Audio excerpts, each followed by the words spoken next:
Vale, pues creo que ya estamos todos. Bueno, soy de Diego, soy la vicepresidenta de UNICO y os doy la bienvenida y las gracias por acompañarnos esta tarde tan apasionante de lengua. Vamos a empezar con el decálogo para encargar la corrección del texto, que nos va a presentar Pilar, pero para ello lo presento primero a ella. Pilar es licenciada de Biología y Filología Árabe, es autora de Ortografía y Gramática para Dummies y también del blog sobre lengua Turquía para Textos. Trabaja desde el año 2000 como editora, redactora, traductora y correctora y además imparte cursos y talleres relacionados con la corrección de textos. Durante todo este recorrido, profesional ha ido guardando experiencias, tomando notas y preparando mucho material que realmente ha servido para elaborar este decálogo que hoy nos presenta. Queremos añadir que el autor ha puesto este documento a disposición de UNICO y de todos los correctores para su uso, algo que agradecemos enormemente. Y además, como es una asociación de asociaciones, también está a disposición de todos vosotros para si queréis usarlo y difundirlo, solo tenéis que comentárnoslo. Pues nada, Pilar, cuando quieras. Empezamos. Pues nada, como ha dicho Judith y como pone ahí, esto es un decálogo para encargar la corrección de un texto. Y intenta explicar lo que el cliente y el corrector necesitan saber. Eso significa que no es un material de marketing para que un corrector se haga propaganda, no es un documento para darle visibilidad a los correctores y quedar muy bien, no tiene nada que ver con todo eso. Es algo que tiene que ayudarle a un corrector cuando está en su casa, solo, delante de un ordenador y tiene un posible cliente a la vista. Y tiene un montón de cosas en las que no acaban de entenderse, que el cliente no acaba de saber, que el corrector le tiene que explicar y se le hace muy largo. Por eso es lo que el cliente y el corrector necesitan saber. O al menos algunas de esas cosas, quizá no todo. Quiero decir con esto que esto es un documento que he escrito yo, que he diseñado y maquetado Mariana Eguaras, que está por ahí y que tengo que agradecerle inmensamente la paciencia que ha tenido, porque ha tenido, no os podéis imaginar cuánta. Han revisado el contenido y lo han corregido, por supuesto, Mercedes Tabullo, Lorena Martínez y Nuria Ochoa, que no están aquí, pero son 3 socias también de UNICO, correctoras estupendísimas, no lo podéis imaginar. Y además hemos contado con el apoyo en todo momento de UNICO, de la Unión de Correctores. Os pongo esa dirección tan grande ahí porque ahora os voy a explicar una intimidad. Nos hubiera encantado, no os podéis imaginar el esfuerzo que hemos intentado hacer para que tuvierais hoy todos un ejemplar de este material en la mano, en papel, con sus colorines, todo tan bonito, tan bien maquetado, etc. Y ya sabéis, imprentas, no sé qué, sí, pues el jueves por la tarde llegan, no, que el jueves a última hora seguro que sí, no, pero no te preocupes que el viernes a las 9 sí, bueno, a las 9 no va a poder ser, pero a las 4 de la tarde lo tienes ahí, y va a ser que ni a las 9, ni a las 10, ni a las 4, ni a las 5, ni hoy ni mañana, dicen que para el lunes. Bueno, total, que queríamos que lo tuvierais, se va a distribuir el lunes, cuando nos lleguen se va a mandar a las asociaciones y a quien haga falta, pero hoy no está. Lo que sí que podéis hacer es, si entráis en esa dirección que pone ahí, enseguida veréis bajando un poquito que está ahí la misma imagen que habéis visto antes de la coma, y ahí se pincha y os descargáis el PDF y ya lo tenéis. Y quería decir también, a ver, aquí, que esto está hecho con una licencia Creative Commons y que por tanto no tiene derechos reservados, lo puede usar cualquiera y puede hacer de ello lo que le convenga y lo que le apetezca. Quiero añadir una cosa antes de empezar a presentaros lo que decimos o lo que digo en este documento, y es que esto es un decálogo para encargar la corrección de un texto. Estoy segura de que si conocéis a algún corrector y le decís que os haga un decálogo de lo que hay que saber, hará otro decálogo, o pondrá 5 puntos, o pondrá 27, y es posible que ésta diga cosas completamente distintas de las que digo yo. Es posible, si conocéis a alguien que vaya a hacer algo parecido, que lo haga mucho mejor que yo, solo que hasta hoy no lo ha hecho. De momento yo llego primero, luego a partir de aquí ya... Digo porque esto no es la Biblia y yo no soy Dios, puede haber otros, pero de momento es un material que no teníamos y que ahora sí que tenemos. Porque la cosa empieza así. Te llega un día un mail y abres y dice: hola Pilar, joder, sin coma de vocativo, coma en vez de 2 puntos, empezamos bien. Porque el asunto del mail decía: encargo de corrección. Y sigue así. Tengo un texto literario, no sabes si es una novela, una obra de teatro, un poemario, que deseo que pase por la revisión de un corrector. La revisión, vete tú a saber lo que entiende por revisión. Al mismo tiempo, seguro que aprendo con sus observaciones, las mías, y dices, joder. Otro que no sabe dónde está la facultad de filología y que pretende que la clase de gramática se la dé yo. El texto es de 20 páginas. ¿Cómo me dirá este señor las páginas? Aproximadamente. O sea, no lo he acabado todavía. No son 150 aproximadamente, que de 150 dices, bueno, pueden ser 145, no, 20. Dices, pueden ser 15 o 25, ¿sabes? Y no sabes ni a qué tamaño he puesto la letra ni nada. Me gusta, pero él dice, o sea, te da toda esa información que no dice nada, pero te pregunta. Me gustaría saber el precio de la corrección, el tiempo que necesitarías y el medio de pago que pudiéramos emplear. Tú ahí bien fijo, no te vayas a pasar ni un pelo, no le digas ni una vaguedad, él lo quiere saber todo fijo. Y cuando ya estás temblando, añade: y si habría algún descuento en caso de que tuviera más libros más adelante. Cuando estás a punto de desmayarte, quedo esperando tu respuesta. Y te vas como una loca a buscar dónde ha abierto el signo de admiración, que no lo he empezado en ningún sitio. Y entonces aquí lo que te sale es esto.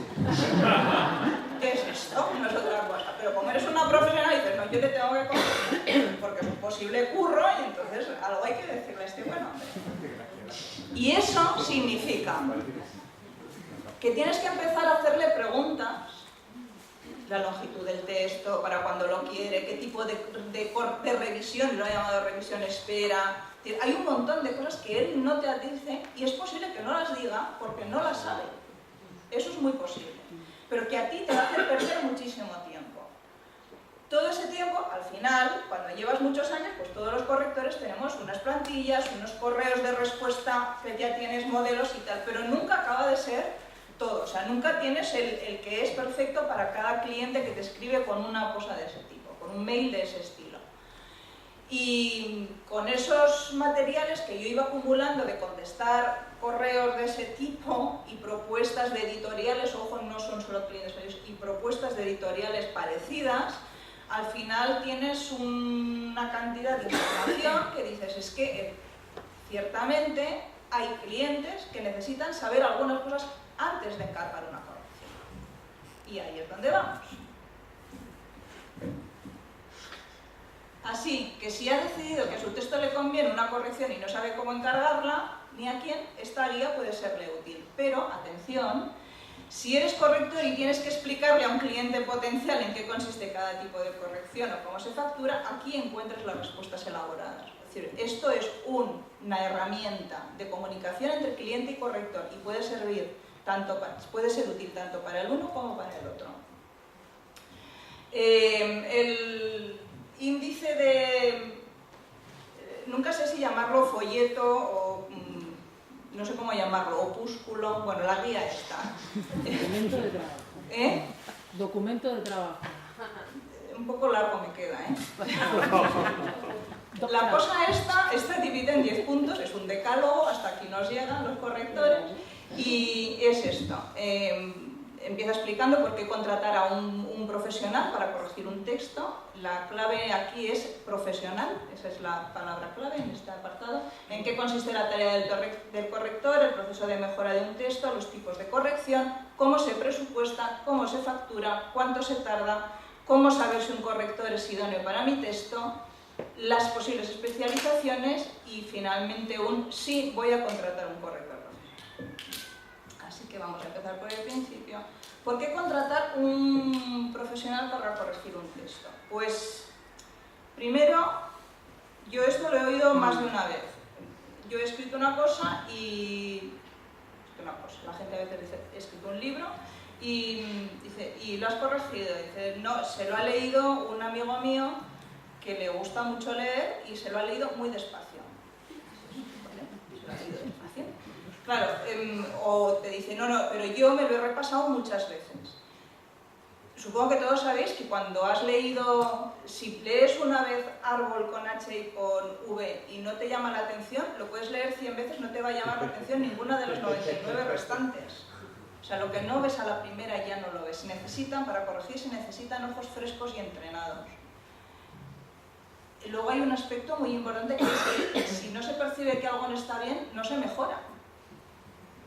Parece un poco absurdo, pero si tú le das a corregir un texto a una persona que no sabe corregir o que no sabe suficiente gramática, por mucho que hable muy bien su lengua, no va a corregir lo que no sabe que está mal. Y por otra parte, corregir un texto no es... Hay mucha gente que cree que corregir es eliminar erratas y faltas de ortografía, y eso lo hace un mono entrenado. Tú entrenas un mono, le pones la documentación necesaria y te quita todas las erratas y todas las faltas de ortografía, porque eso es una base de datos. No tiene más misterio. Pero corregir es otra cosa. Corregir es un oficio que requiere conocimientos de lengua, pero no solo conocimientos de lengua, requiere saber los usos y costumbres de la lengua, qué es genuino y qué no, qué le da elegancia a un texto y qué le da y qué lo hace macarra, si es esa la intención, qué le da ritmo y qué se la quita. Todo eso forma parte del conocimiento de la lengua que tiene que saber un corrector. No es que sea más que un filólogo, solo que el filólogo sabe otras cosas, no confundamos. Por eso hay que encargarle la corrección a un profesional.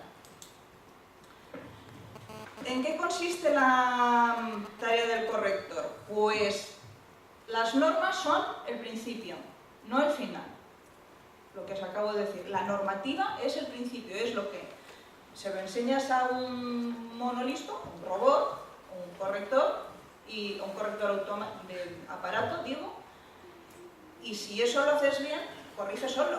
Pero las normas son sobre el principio. Y además, la mayoría de las cosas que corregimos los correctores no están normativizadas. ¿Se dicen normativizadas? ¿Veis? Los correctores preguntamos. No, hay muchas cosas que no tienen normas, que tienen usos, costumbres, cosas que todo el mundo sabe que están bien, cosas que no todo el mundo sabe que están mal, pero no están escritas. Las normas no son el principio. ¿Qué hace el corrector? Hay unas tareas incuestionables. Claro, quiero decir, ahora deberíais tener la guía en la mano, entonces veríais la lista de tareas, pero como no la tenéis, pues no tal. Podría hacer una cosa, pero me parece que va a ser un poco tedioso. Vale, esto es el aspecto que tiene la guía por dentro. Entonces, estamos. Ahora quiero pasar para atrás y esto va a ser... Vale. Esos son, bueno, para que lo veáis, en la guía están ahí detalladas las tareas que asume un corrector. Es decir, que yo aquí solamente os digo, hay un apartado que es las tareas incuestionables de un corrector, pero en la guía están detalladas. Os he dicho ya que hay un PDF, que os podéis descargar, ¿sí? Lo ha pillado todo el mundo, lo del PDF. Vale. Y que esto estará impreso, ¿eh? ¿Algún día? Ah, sí, ole. O sea, está, ¿no? Yo ya no me fío de nada. Vale. Hay una serie de tareas incuestionables que tiene que asumir un corrector y que todo corrector debe saber. Están detalladas ahí en la guía. Yo no me voy a liar ahora a repetirlas una por una. Pero eso, todo corrector debe saber que eso tiene que hacer, y para el cliente es muy bueno tenerlas ahí escritas y saber que tiene que esperar eso. Ahora, tan importante como saber qué es lo que tiene que hacer el corrector es saber lo que no tiene que hacer un corrector, o lo que no tiene que esperar que haga un corrector. Un corrector no es un asesor de comunicación. no tiene por qué decir al cliente, así usted comunicará mejor eso que tiene que decir. No es un editor de mesa. No tiene por qué ver si la trama de la novela está bien construida o no está bien construida. El corrector atiende a la lengua. Entonces, hay toda una serie de cosas que el corrector no tiene por qué hacer y esas están, algunas por lo menos, están detalladas ahí en la guía también. Y todo eso es muy importante pactarlo cuando un cliente es nuevo. Y estar bien de acuerdo y establecerlo. Oye, mira, vale, te corrijo el texto, pero esto no lo hago, esto tampoco, esto tampoco, esto tampoco, esto tampoco. Porque si no, si lo aclaras antes de empezar, siempre estás a punto de decir, muy bien, a mí no me interesa, a ti no te interesa, lo dejamos y tan amigos. Si te esperas a cuando has acabado el trabajo, os podéis imaginar lo que está... Ah, es que yo pensaba que ibas a... Pues no, es que eso no hace un corrector. Y dices, bueno, ¿cómo que no lo hace un corrector? Eso lo dices tú. Dices, bueno, lo digo yo que soy corrector, ya, pero es que yo pensaba que... Dices, ya, pero es que tú no eres corrector y yo te digo que no lo haces. Es que hay otro que me ha dicho que sí que lo hubiera hecho. Y ahí eso es, de verdad, eso es la muerte. Entonces vale más empezar por el principio y decir, mira, vamos a hacer esto, esto, esto, esto, esto y esto no. Y luego hay una serie de cosas que las que sabemos hacerlas pero que cuestan tiempo y dinero, que sí que pueden formar parte. Por ejemplo, estoy pensando en corregir bibliografías o arreglar bibliografías, ¿sabes? Cuando te dan una bibliografía y en la 300 referencias y en la primera está primero el nombre del autor, en la segunda está primero el título, en la tercera está primero la revista, en la cuarta está primero el autor, pero el apellido delante y la inicial detrás. En la otra están el apellido primero, pero los nombres completos. Y así hasta 300 combinaciones de 7 elementos en cada referencia, tomadas 3 a 3 aproximadamente. Claro, eso el corrector sabe arreglarlo, claro que sí, se sabe los sistemas que hay, se sabe los Harvard y el otro y el... Yo es que hago pocas bibliografías también, y Vancouver y tal. Te las sabes todas o por lo menos sabes dónde están y sabes arreglarlo eso. Pero eso no es corregir texto seguido, ¿eh? O sea, si tú cuentas ahí matrices, ya llegaremos al modo de facturación, si eso lo facturas por matrices, tú ganas al mes 33 euros. Ni uno más, ¿eh? Entonces, hay cosas que sabemos hacer. ¿Hacer ahí índices analíticos? Claro que sabemos hacerlos, pero eso no es... puede ser tarea del corrector, pero eso hay que pactarlo antes. No puedes esperar al final. Cuando una publicación tiene un montón de tablas, por ejemplo, o de figuras, o resulta que los textos de la figura están metidos dentro de un PowerPoint, ese tipo de cosas. Entonces, todo eso sabemos hacerlo, pero eso no es la corrección del texto seguido. Para distinguir entre lo que hace el corrector, lo que no hace y lo que puede hacer si se pacta, nos va a ayudar el punto 3. El punto 3 se titula El proceso de mejora de un texto. No sé cómo voy de tiempo. Mal, ¿no? No.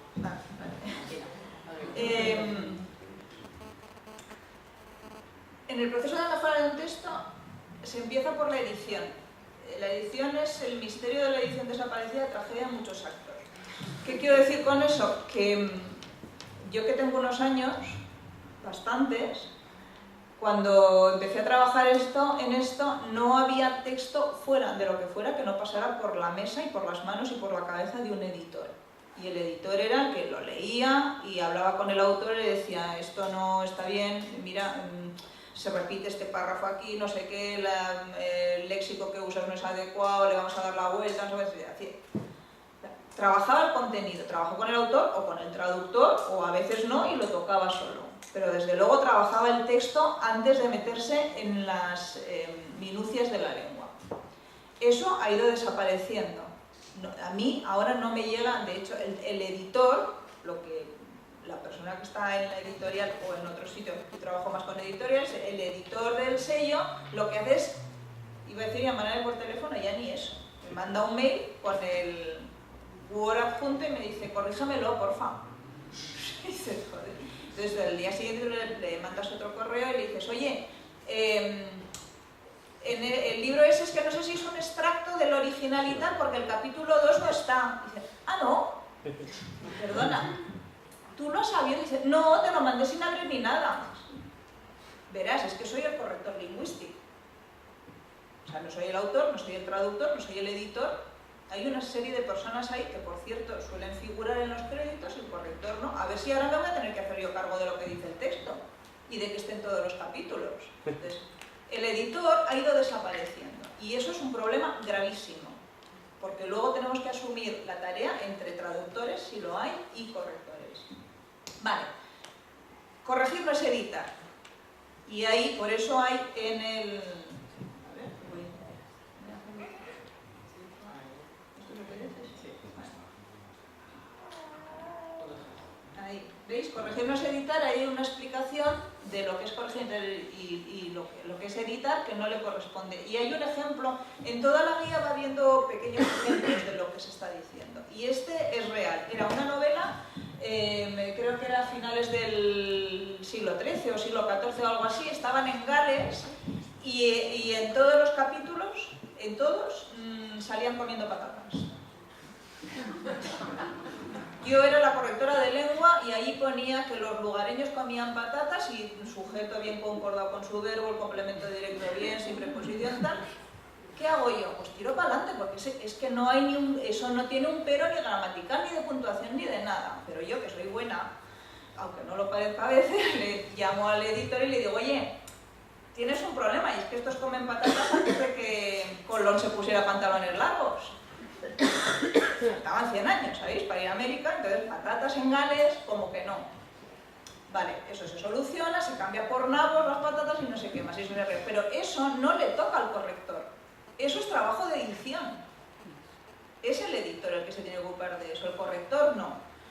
Ahora bien, ¿qué está pasando? Que eso le llega al corrector, y el corrector, que quiere quedar bien con su cliente, pues da estos toques, sí los percibe, porque es que este eran unas patatas, pero me acuerdo de otro que era un violín que tocaban no sé dónde también, y era principios del 14 o algo así. Yo no estaba muy segura y le dije, oye, violín, tal, y me dijo, no sé qué cambiar, porque el tío buscó entonces otro instrumento, tal, lo cambiamos y no sé qué más, pero hay que ir muy fino, porque tú no tienes por qué saber cuándo se inventa el violín, ni muchísimo menos. Vale, corregir no es editar, que lo sepan todos los correctores, pero que estén al loro, porque les puede tocar, y que sepáis que y cuando hablas con un cliente le tienes que decir, yo corrijo pero no edito, yo no controlo si los datos son correctos, si esto tiene sentido, etcétera, etcétera. Vale, lo que decía corregir no es editar. Entonces ya entramos en el proceso de mejora. Después del editor entra la corrección de original o de estilo. Se llama de estilo, pero no se corrige el estilo. Es una cosa que hay que repetir muchas veces. Se llama corrección de estilo, pues se llama corrección de estilo, pero tú no le corriges el estilo a nadie, no se lo cambias. Tú lo que haces es mirar la lengua, básicamente gramática, léxico, etc. Se llama corrección de original porque antes se hacía sobre el original. Bueno, ahora también, pero... Ay, no quería hacer esto. Después viene la corrección de primeras. Se llamaba corrección de primeras porque se hacía ya una vez compaginado el texto y eran las primeras compaginadas. Se llama corrección de primeras o corrección de ortotipografía o corrección ortotipográfica, y cuando ya estás metido en el ajo, un ortotipo. En la corrección de ortotipo, bueno, luego pasamos a eso. Después de la de primeras, ortotipo, se hace la de segundas, ortotipo. Luego la de terceras, ortotipo. La final, la definitiva. La final más definitiva, la de ahora sí que sí, la de estamos fuera de plazo, y entonces ahí se acabó ya. La de cuando llegas a la de estamos fuera de plazo, ahí se acabó, ¿vale? Y cada una de esto, yo he llegado a hacer de novenas, ¿eh? O sea que, no, quiero decir, es fundamental hacer estilo, una de original, y hacer... Yo diría que sin dos ortotipos es muy difícil que un texto salga bien. Muy difícil. Se está haciendo, cuando se hace, en el mejor de los casos ahora, se está haciendo un ortotipo. Y a mí la segunda ortotipo me parece que es fundamental. Pero si es un texto complejo, si ha habido problemas, si se han cambiado cosas por el medio, se pueden hacer terceras, cuartas, quintas, etc. Y os digo que he llegado a hacer novenas. Y se acaba básicamente eso, cuando está fuera del plazo. Es importante que cada una de estas debe hacerla una persona distinta. Primero porque nadie lo sabe todo. Y segundo, porque cuantos más ojos pasan, más cosas se detectan. Y lo que no sabe uno, lo sabe otro. Y ese árbol, esa V que no ha visto uno en árbol, el que va después a lo mejor la ve. Si vuelve a pasar la misma persona, es muy probable que eso se quede ahí. Si pasan ojos nuevos, se van detectando cada vez más cosas. Sí que es importante que cuando hay correctores distintos, cuando pasa uno a hacer la primera ortotipografía y la segunda, se pongan de acuerdo en algunas cosas. No vamos a entrar ahora, pero por ejemplo, la tilde en el cómo, decidir si un cómo es adverbio, es de modo o es interrogativo, no es nada claro. Por eso en la ortografía le dedica 5 páginas a los casos dudosos. Si le dedica 5 páginas a la que coges 2 correctores, es posible que uno interprete una cosa y la otra otra. Por tanto, si hay varios correctores, es normal y sería deseable que el editor los ponga en contacto o pase un libro de estilo o por lo menos unas indicaciones de cómo hagamos. Se acaba el plazo y hemos hecho todas las correcciones y luego debería haber una revisión final por parte del editor. Eso es un proceso de mejora de un texto que funciona y que da resultados y que le da a un texto calidad. No todas, las correcciones obviamente era un poco broma, pero por lo menos unas primeras y unas segundas sí. Menos que eso es jugártela. ¿Cuánto? Ah, 20. Entendido 10, te iba a decir. Vale. Vale, esto os quería decir.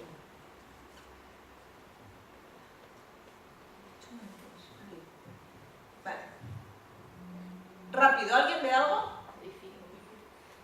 ¿Cuántos lo han visto? Vale, 5. 5 de todos los que estamos aquí. Ahí pone edifico, 6. No pone edificio. Los miopes no cuentan. ¿Eh? Los miopes no entramos en el experimento.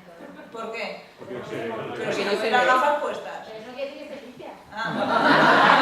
Bueno, da lo mismo. Os he dicho que no he llegado la guía porque ha habido un retraso con la imprenta, es verdad.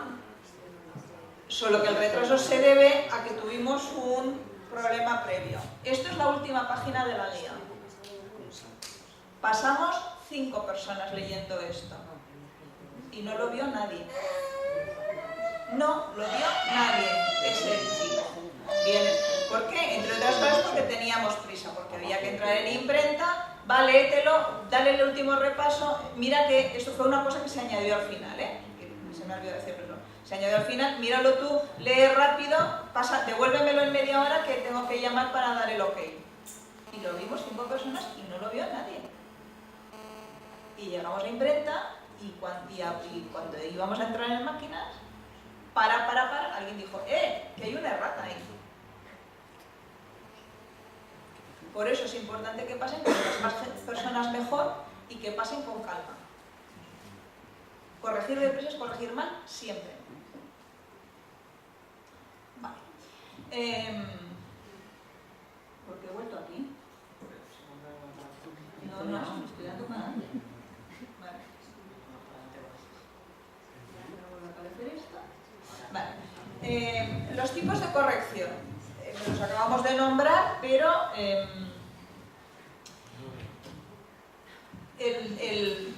un mail de los de antes, quiero que me revises el texto y entonces hay uno que te dice, yo lo que quiero es que lo leas y me lo devuelvas impecable pero con mis palabras. Vamos a ver, hay que decir o impecable o con tus palabras, pero las dos cosas no va a ser posible. Es que querrá ¿no? Y además lo quiere impecable, o sea, no quiere, él lo ha escrito y te lo manda a ti y quiere que se lo devuelvas impecable, tú, en una sola pasada. Entonces le tienes que explicar que lo que quiere es una... Ha entrado hoy que no tenía... No lo miréis, por favor, abajo, ¿vale? Quiere estilo más ortotipo más otro ortotipo, porque lo quiere impecable. Y además quiere una conversación porque con sus propias palabras hay que decirle alguna cosa.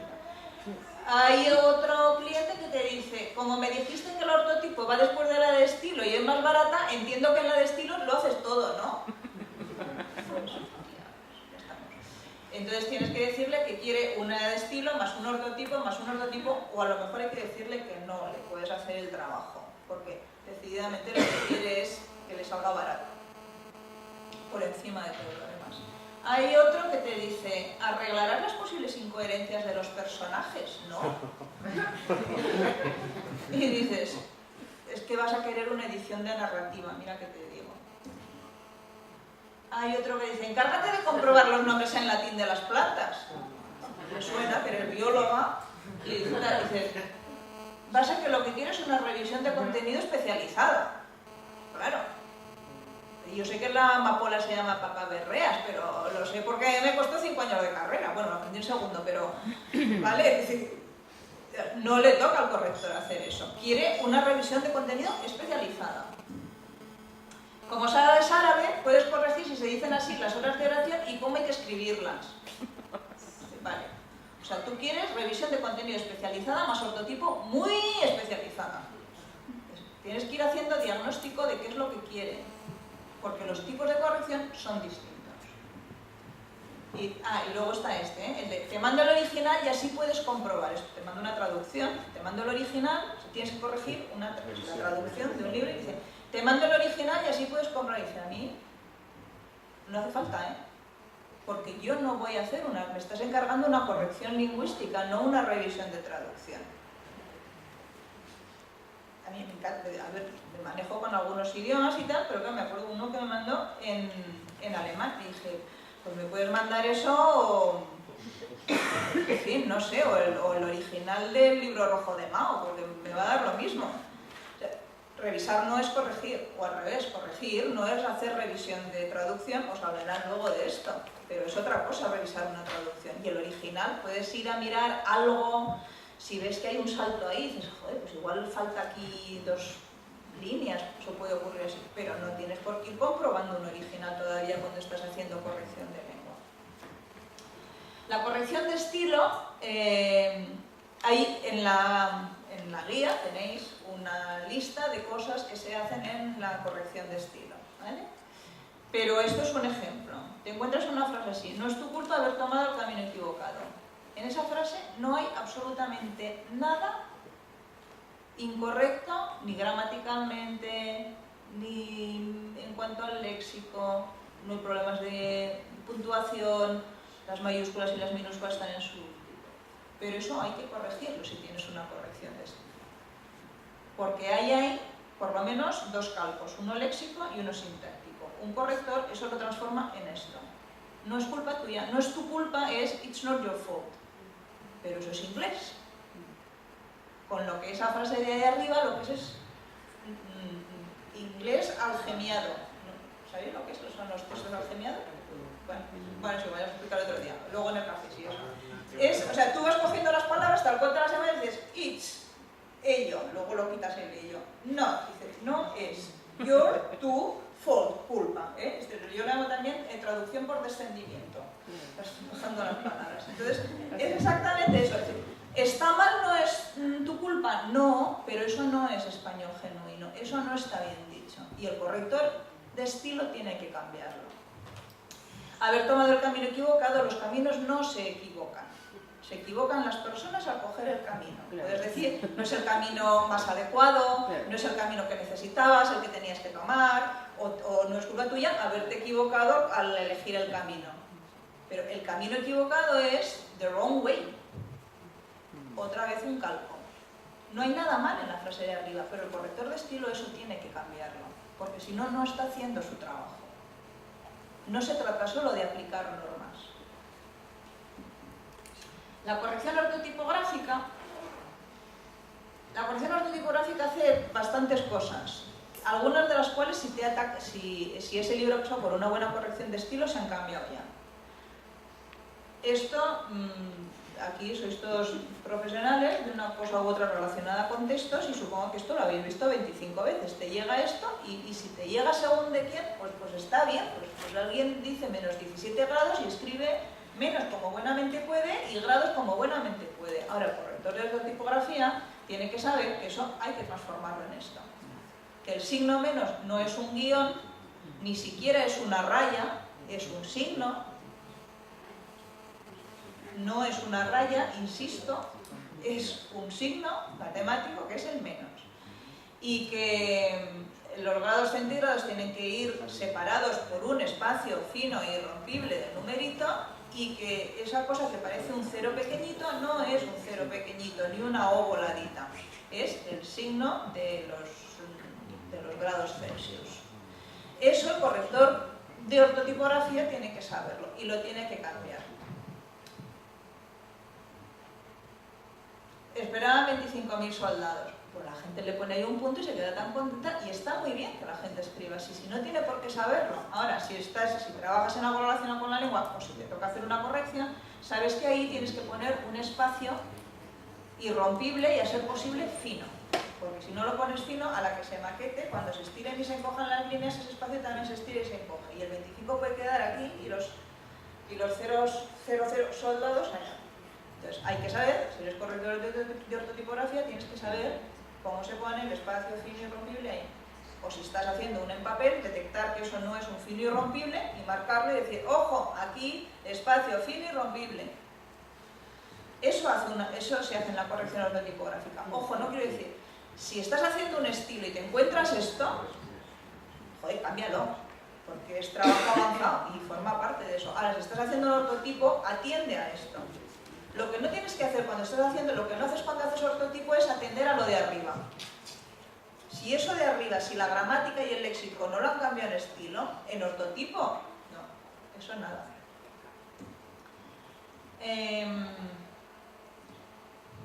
En la guía veis otro apartado que se llama corrección de pruebas. En la ortotipo otra cosa que se hace mucho, cada vez menos, porque cada vez se corrige menos en papel, pero lo nuestro era, y cuando te toca un papel lo haces, esa cosa de ir detectando espacios, ¿sabes? Recorridos, ¿sabéis lo que son los recorridos? Cuando tienes así que coges una página y de repente ves un blanco ahí entre las letras, ¿eh? Y es porque te coincide la separación de palabras en una línea y en la siguiente y en la siguiente, y entonces ves ahí un espacio blanco. Pues marcar recorridos. Yo todavía tengo clientes que piden que les marque cuando al final o al principio de un renglón se repite una sílaba. Eso, si no te dicen que no lo marques y eres corrector de ortotipografía, eso lo marcas. Porque para el lector hay una cosa que en algún sitio de la guía lo pone, y que lo voy a decir ahora porque no quiero que se me olvide. El corrector, creo que el traductor también, pero al corrector le paga el cliente, pero trabaja para el lector, que son dos cosas distintas. Una cosa es el que te paga y el otro, la persona que tienes en la cabeza cuando estás trabajando. Tú trabajas para que el lector lea bien, lea lo que quería el autor que leyera, lea cómodo, no para él trabajas, por mucho que el que te pague sea el cliente. Por tanto, lo que tienes que pensar es, se repiten dos sílabas, se va a liar, se va a saltar, aquí va a encontrar un blanco y le va a hacer un extraño, aquí queda una línea sola abajo, una huérfana que se llama, tengo que marcarla, etc. Porque tienes al lector en la cabeza, no al que te paga. Otra cosa es que tienes que conseguir que el que te paga te pague lo suficiente para hacerle lo mejor posible al lector. Pero tienes que tener en la cabeza esa persona que va a leer. Os decía que en la guía veréis también un apartado que se hace en la corrección de pruebas. Cada vez se hace menos, pero creo que si tienes un cliente que lo que te está contratando es para corregir pruebas, tienes que saber lo que se suele hacer en esa corrección. Insisto que yo no voy a pasar porque ¿cómo voy? Tenéis el detalle de las tareas en la guía. Vale, ¿cómo se presupuesta? Te llega un encargo y te dice, son 125 folios, y tú tienes en la cabeza que en el gremio hablamos de que un folio o una página son 2100 espacios. Y entonces dices, 125, 262.500, bien. Varios correos, o al final te manda el texto, tú dices, son unas 263.000 matices, 7 correos después, porque solo te ha dicho que son 125 folios, 7 correos después, resulta que son 425.000. Porque el tío amplía la pantalla al 200%, y entonces escribe a letra 8, a cuerpo 8. y encima le ha reducido los márgenes del Word a 0,5 centímetros.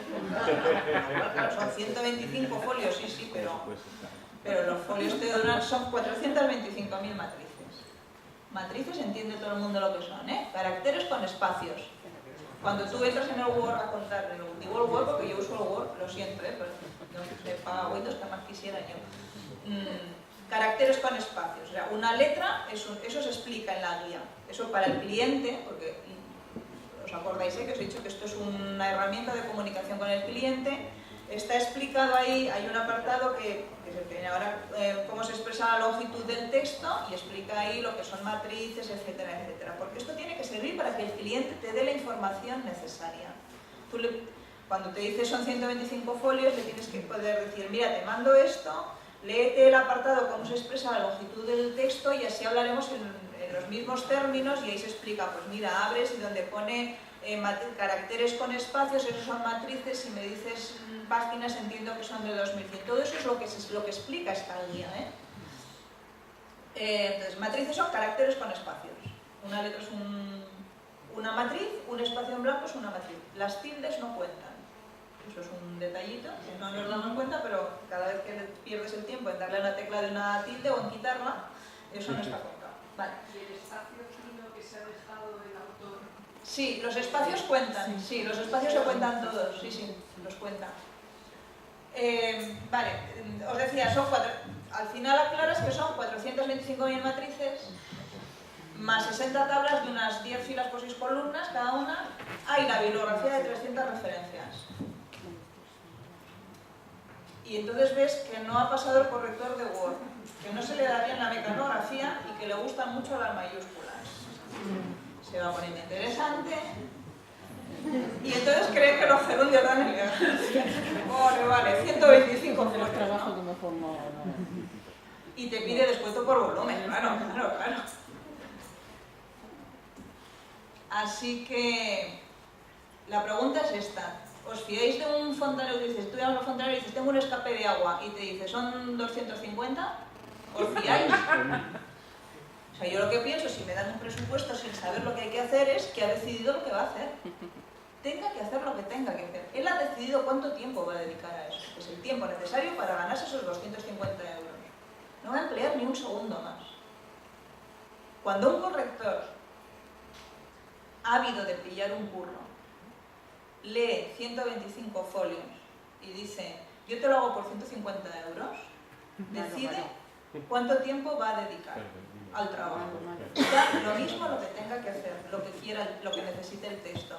Decide que se va a ganar 150 euros, nada más. Eso es lo que ha decidido. Y eso es lo que el cliente también tiene que entender. Que si le dan un presupuesto sin más información, el fontanero va a poner un pegote ahí donde está el escape de agua. No va a mirar si está más adentro, si en realidad la tubería está muy desgastada y pasado mañana se le va a abrir otro escape o algo así. Nada de eso va a hacer. Así que esa es la razón por la que el corrector le pide ver el texto al cliente. Esto es otro de los apartados que el cliente creo que tiene que entender. ¿Por qué el corrector le pide ver el texto? No es para copiárselo, no es para plagiárselo, no es para nada de eso. Es para ver. Leed este párrafo. ¿Los miopes lo leéis? ¿Os lo leo en voz alta? ¿Sí? No hay nada mal en ese texto. No hay absolutamente nada mal. Si yo he mandado un presupuesto a la baja, por ahí paso y a mí no me puede decir nadie nada porque no hay nada mal.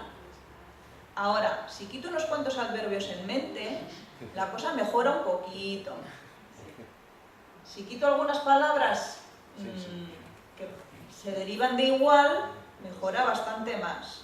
Si pongo algún punto o algún punto y coma o algo por ahí en medio, también. Y si controlo un poco las conjunciones y hay dos is seguidas ahí, dos oes, tal, a lo mejor todavía le doy más frescura y más elegancia al párrafo.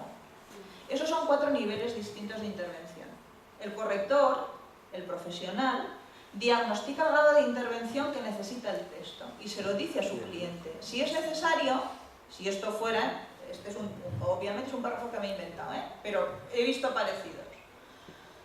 Cuando te mandan un trabajo, Tú coges un párrafo de estos y le dices, mira, yo este párrafo puedo no hacer nada porque no tiene ningún problema, si no lo quieres corregir nadie te va a decir no tiene faltas de ortografía, no hay anacolutos ni hay nada, o sea, puede salir tal cual. Y yo puedo hacerle esto, puedo quitar solo los adverbios en mente, puedo variar las palabras que tal y le pones, ¿cómo lo harías? Puedo ponerle puntuación entre medio y tal. Tengo 4 grados de intervención posibles.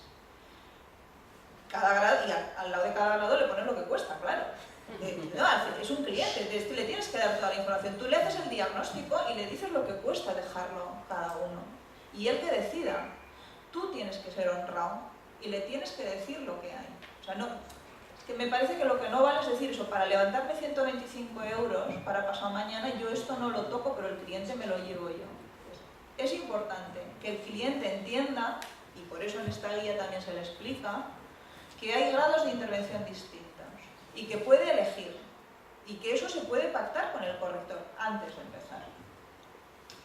El corrector diagnostica y se acuerda con el cliente y si hace falta se ofrecen ejemplos. El corrector tiene que advertir que dar una mano de pintura cuando el yeso está fresco, eso se acaba cayendo seguro, Es decir, si en un texto así como ese párrafo, o peores, imaginaos un texto lleno de gerundios, te dice, no, yo con un ortotipo, que no haya faltas de ortografía, que estén los puntos y las comas bien puestas y que estén todas las tildes en su sitio. Pues ese texto no va a estar nunca bien corregido. Y no va a estar bien corregido porque antes de hacer el ortotipo necesita estilo. Y eso hay que decírselo al cliente. O si no quieres hacerte daño tú, a mí me ha pasado, yo no sé si lo hace mucha gente, pero a mí me ha pasado un texto que me dicen, hazme eso, yo solo quiero un ortotipo y está eso lleno de gerundios y tal. No, mira, yo no lo voy a hacer. Yo no lo voy a hacer, porque si luego a alguien le llega que yo he sido la correctora de ese texto, y entonces dice, ¿te ha corregido alguien el texto? Sí, Pilar Comín. Bueno, ¿te lo ha corregido Pilar Comín y esto está lleno de gerundios ahí, venga, de continuidad uno detrás del otro? Pues mira, no quiero. Yo no me responsabilizo de un texto que no ha seguido los pasos que tiene que ser. Y yo, la mano de pintura sin el yeso seco no la doy. Un profesional eso no lo hace. ¿Cómo se llega al precio final? Pues al precio final nos encontramos con ese problema. Hay las tarifas. No hay tarifas oficiales, eso hay que decírselo al cliente, pero sí que, y entonces cada uno tiene la suya, allá cada cual, pero hay que saber que cada tarea tiene la suya. Ahora llegamos a un sitio que creo que puede ayudar a entender eso. No es lo mismo hacer estilo que hacer ortotipo, no es lo mismo hacer la primera ortotipo que la segunda ortotipo. El tiempo que dedicas es distinto, lo que tienes que saber es distinto y por tanto no es lo mismo. No es lo mismo hacer chapa y pintura que hacer motor en el coche. Si tú vas al mecánico, no es lo mismo hacer una cosa que la otra. Y los descuentos se aplican para hacer pantalones al por mayor. Es decir, si tú tienes que hacer 100 pantalones, cortas los 100 al mismo tiempo y ganas mucho tiempo. Y luego coses de uno en uno si quieres, pero cortas 100 y ahí has ganado tiempo. Cuando tú tienes 100 páginas, las lees una detrás de la otra. Y si tienes 500 también, una detrás de la otra. No lees 5 de golpe porque tengas 500. Y aunque te pase 5 libros, es que da lo mismo. No vas a leer no vas a corregir 2 al mismo tiempo. La corrección sigue siendo un trabajo artesano. Vas leyendo todas las letras, todos los espacios, todas las tildes, vuelves para atrás. Vas a consultas por enésima vez la tilde del como en la ole, porque como es dudosa, cada vez que la ves piensas una cosa distinta. Llamas a un colega, te encuentras con una palabra nueva que fundeo, resulta que ya la he aceptado, me cago en la mar y la última vez que me salió no la habían aceptado todavía y ahora ¿qué hago? ¿La pongo en cursiva o no la pongo en cursiva? ¿No? Y eso, aunque te pasen 100 libros, da lo mismo, no ganas tiempo. Por lo tanto, descuentos por volumen es timar al cliente, porque no vas a hacer más trabajo en menos tiempo, nunca. Lo que vas a hacer es trabajo peor. Y por último, ¿cómo se llega al precio final? Pues mire usted, muy barato es muy barato. Nada más.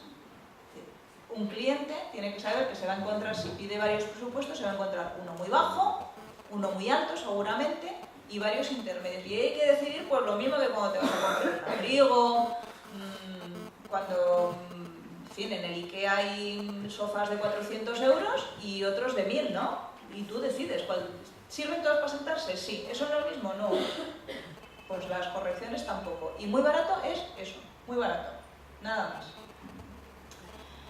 Y cobramos por lo que hacemos, pero también por lo que sabemos. Hay que valorar, el cliente tiene que aprender a valorar que el corrector no es solo la persona que lee despacio y va poniendo ahí cosas y va cambiando. Tiene en la cabeza la gramática, la puntuación, sabe cosas y eso hay que hacérselo, hay que reconocérselo. El cliente que no entienda eso se irá al muy barato.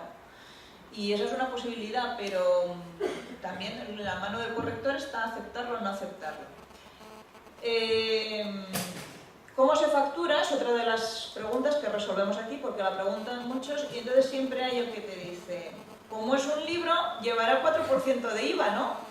Porque como los libros llevan el 4%, y entonces tú le explicas. A mí esto me lo ha dicho un editorial. Y entonces tú le dices, perdona, porque como es para hacer libro, tú me cobras el 4% de IVA. Y digo, ¿tú eso se lo has dicho lo mismo al de la DSL y al de la luz? ¿Te lo cobran el IVA de la luz al 4% porque la usas la luz para hacer libros? Pues lo mismo. La corrección es un servicio y lleva 21% de IVA. Eso es lo que hay. Os iba a decir, hay el que te dice llevará el 4% de IVA, ¿no? Y luego está, o peor, el que te dice esto se hace sin factura, ¿no? Entonces hay que entender, que es otro de los puntos que se detallan en la guía, es un servicio, lleva IVA y es bueno para el cliente que pida factura y que la reclame. Porque eso, de entrada, le da una pista de que el corrector es un profesional que está dado de alta en la Hacienda y en la Seguridad Social y paga impuestos y paga el IVA y por tanto es un profesional, porque si está ahí metido y está haciendo el IVA trimestral, debe de ser que se dedica a eso un rato, cada día por lo menos. Si no, pues puede ser que esté haciendo magdalenas por la mañana y en un rato por la tarde corrigiendo libros porque le gusta leer.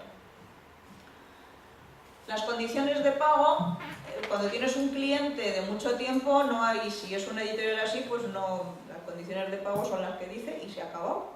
Lentejas, si quieres las tomas y si no las dejas. Ahora, si no nos conocemos de nada, ¿verdad? Cliente ese que si tengo un libro, por favor, a ver que usted me lo corregiría, y dices, pues mira, sí, yo te lo corrijo, pero me pagas el 50% antes de empezar. A la mitad me pagas otro 25%, luego otro 25% y tal, porque no lo conoces de nada, sencillamente, no es por otra cosa. Hay que pactar unas condiciones sensatas. No nos quedamos con muchos impagados, pero algún caso hay, y duele mucho. Bueno, los traductores lo sabéis, os pasa lo mismo. Cuando te quedas ahí con un impagado, joder, es que has estado trabajando mucho tiempo. Entonces, yo suelo aconsejar a los correctores que cuando tienen clientes particulares, que lleguen a unas condiciones de ese tipo. La mitad antes y tal, que quede claro todo, pero que se llegue a que no esperen a cobrar al final, porque luego también hay el cliente. Yo solamente he tenido uno y además eran 50 euros, no eran más, ¿eh? Y le monté tal pollo que me los pagó antes de empezar a hacer nada. Bueno, le dije que sabía dónde vivía. Que además era verdad, porque vivía muy cerca de mi casa. Y averigüé, y le mandé un WhatsApp y le dije, sé dónde vives. Pero era tan sencillo como era que sabía dónde vivía. Y ya está. Me pagó. Ni cabeza de caballo ni nada, yo solo dije que sabía dónde vivía. Pero el tío me dijo que no era nada. Bueno, habíamos quedado que le hacía una muestra y él me dijo, sí, la muestra te la pago y no sé cuántos y no sé qué, y le hice la muestra y no le gustó.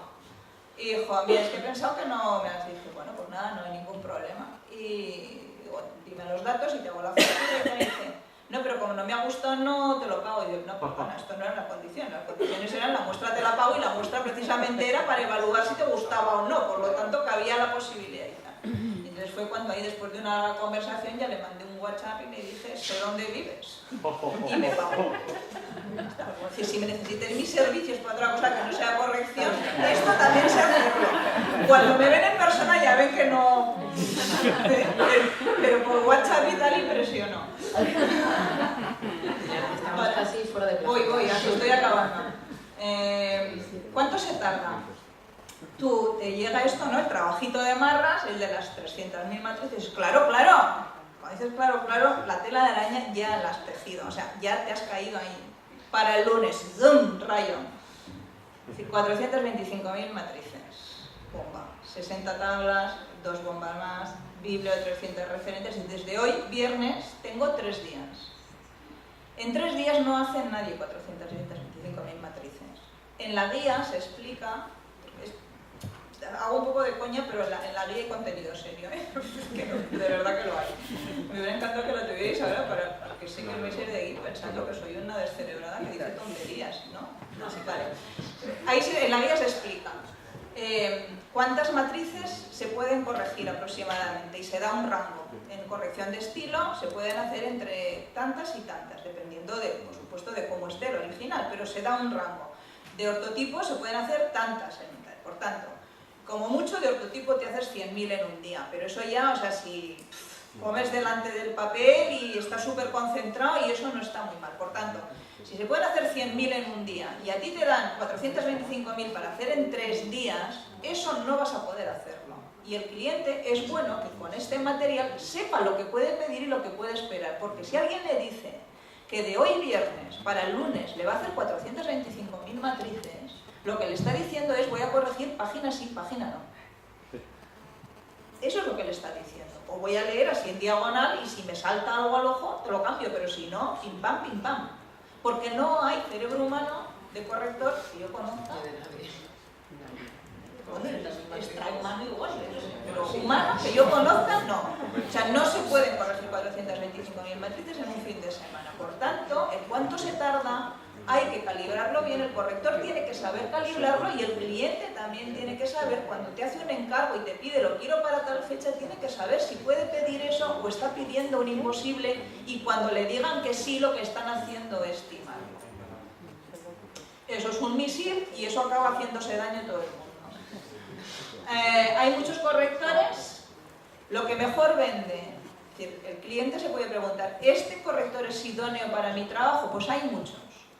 Lo que mejor vende es la experiencia, eso es verdad. Si a mí me llega una corrección de, no sé, salas de disposición de sillas en salas de conferencias y yo he corregido el catálogo de ventas de 25 empresas de sillas para salas de conferencias, pues es posible que, bueno, que me pueda vender bien, porque es que he hecho 25 ya.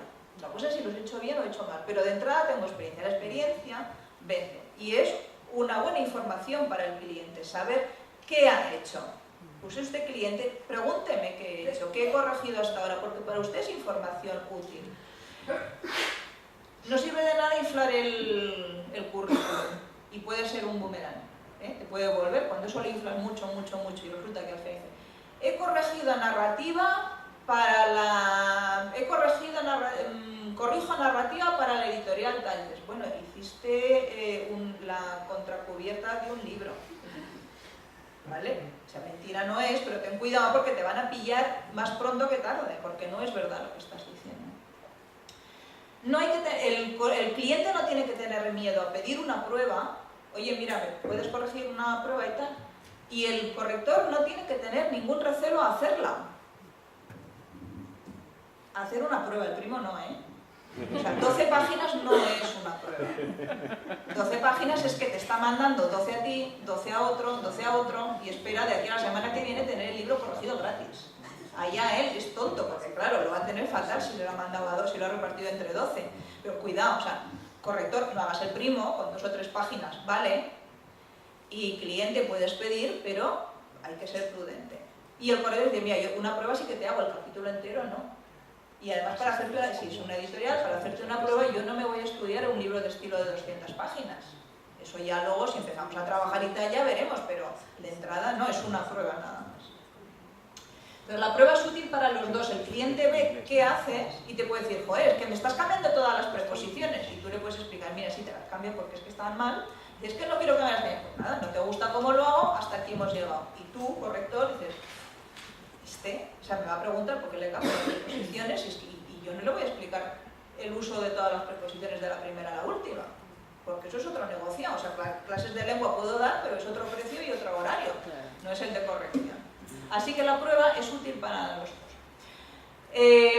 Hay correctores todoterreno o correctores que corregimos, digo con primera persona del plural porque yo lo hago variedad de temas. Yo corrijo narrativa, corrijo ciencia, en fin, pero de todo no. Ahora bien, la especialización es buena, hay gente que hace solamente un tema o un tipo de libros o un tipo de documentos y está bien, eso es algo que también, o sea, lo puedes usar en los dos sentidos y el cliente puede preguntar, porque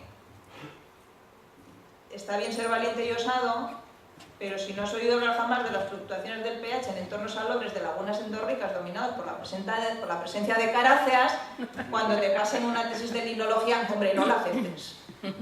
No la aceptes, porque no es lo tuyo, ¿vale? Hay que saber, mira, perdona, pero yo de esto es que no conozco el léxico, no detecto, o sea, si tengo una duda en dónde va la coma para entender la frase, no soy capaz porque no entiendo lo que dice, no conozco si hay símbolos o tal. Hay que ser un poco prudente también y si sobre todo en temas muy especializados te interesa, vale, vete aprendiendo, busca a alguien que lo esté haciendo y aprende, pero no hagas el primer trabajo que te sale eso, de una tesis de limnología o un libro de medicina o de bioquímica lleno de fórmulas y de términos técnicos, porque no vas a poder hacerlo. Y si eres cliente y tienes una cosa tan especializada, adviértelo y busca a alguien que tenga experiencia en ese terreno. Y por fin estoy acabando. Sí, no, hay tres ponencias que me van a... Un minuto, ¿ya?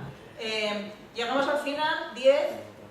Sí, voy a contratar un profesional, pues vale, entonces tira todo el folleto, todo el PDF este, ya lo puedes tirar y quédate con estas 2 páginas del final.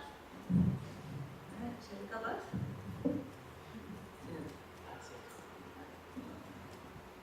Aquí lo tenía lista. Perdón,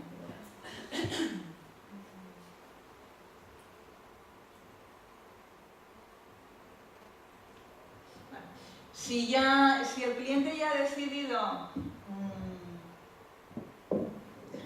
joder, de verdad, cuando vale,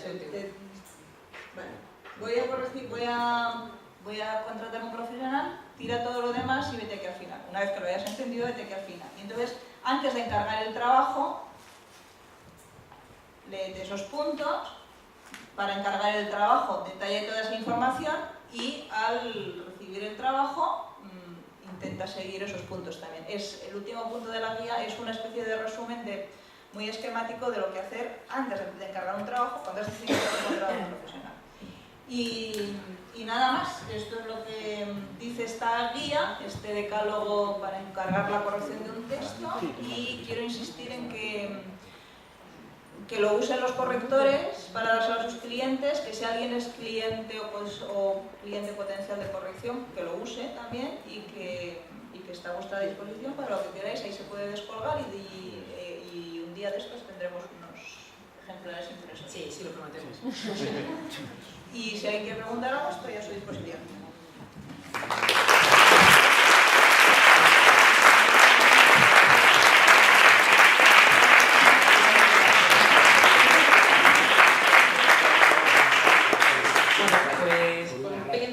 Por el café y demás, o no café, nada, agradecer a Pilar esta herramienta de comunicación entre corrector y cliente que nos va a venir, vamos, niquelado.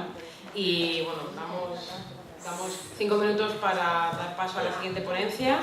Si alguien quiere ir al baño y demás, hacer el cambio de presentación. Gracias. Espero.